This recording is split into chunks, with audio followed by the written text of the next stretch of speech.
My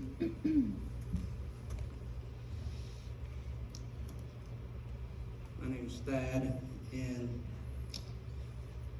Mike was the first person that I noticed one time when I came into the building, and he come up to me first. I consider myself a pretty outgoing person, try to go up and introduce myself to people, but he beat me to it. And we got to talking, and a couple of weeks went by, and we were still talking out there in the atrium, getting to know each other. And I said, we have a Wednesday night men's group. And I said, if you want, you can join us. Well, he was eager. He was really eager. He joined us and came every Wednesday. I'd be driving by here at 5 o'clock on my way home from Springfield, where my business is, to my home, and he'd be already here sitting in the lot. We're not supposed to get here until 6. So he was always either eating at the Burger King next door that's closed now, but he's always early, always eager to be somewhere. And at first he was kind of like, just didn't speak much, didn't comment much. A couple of times I asked him if he wanted to read, the Bible, and he's like, no, not my thing. I said, okay. But toward the end, he was reading the Bible. He wanted to read, and we were reading somewhere. I remember this clearly. We was reading, I don't know exactly where, but this was in the New Testament, but it was the story of Jonah. And he just like, who's Jonah? And I said, okay. So we went right back to the book of Jonah and read it all the way through. And he was glad to be able to learn something, in our men's group. And I learned a lot from Mike, I never got the experience with the Prickers with him, but I've been to Bob Evans with him a couple of times, and that's where I like to eat. But I know he had talked about Prickers and going there and watching the games, and he talked about you, John, a lot, and just too soon to lose a friend, lose a family member. I miss him, but I know he's somewhere where he wouldn't want to come back. He's with Jesus. He's with his mother. He just in a place that we can only dream about.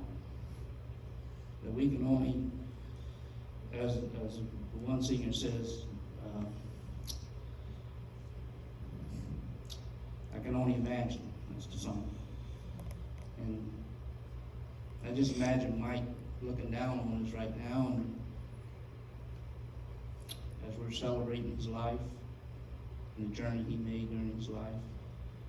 I'm thankful that I got to know him and meet him, and not know him as closely as some people do, but I knew him enough to know that he was a good man. He loved the Lord, and I did get that sense that if I needed his help for something, he would have helped me. And I just wanted to share that today. Thank you.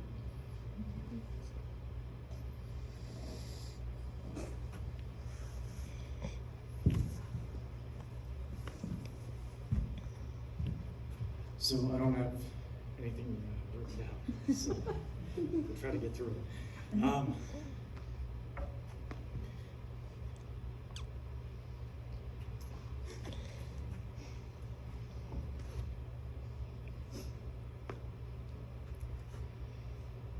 Sorry. So, Mike and I used to be. I'm sorry. We got this. You came up here for a reason. We can get through this. Sorry.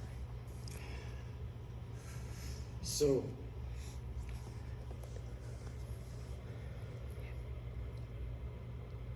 Mike and I grew up together.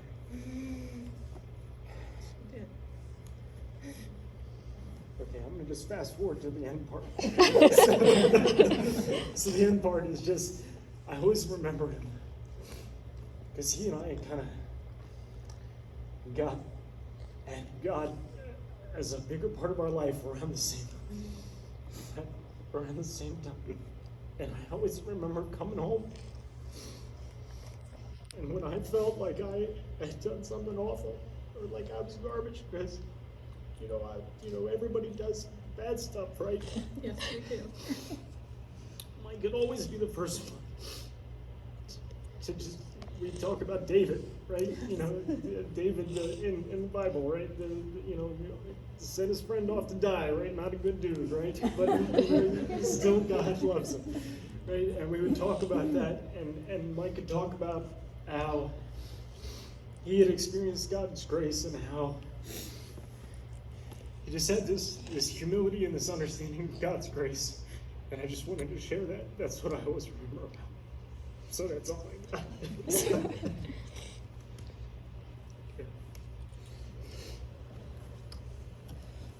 It sounded better when I had it in my head. At this time, let's just meditate on Mike and his life and remember him as we listen to this song.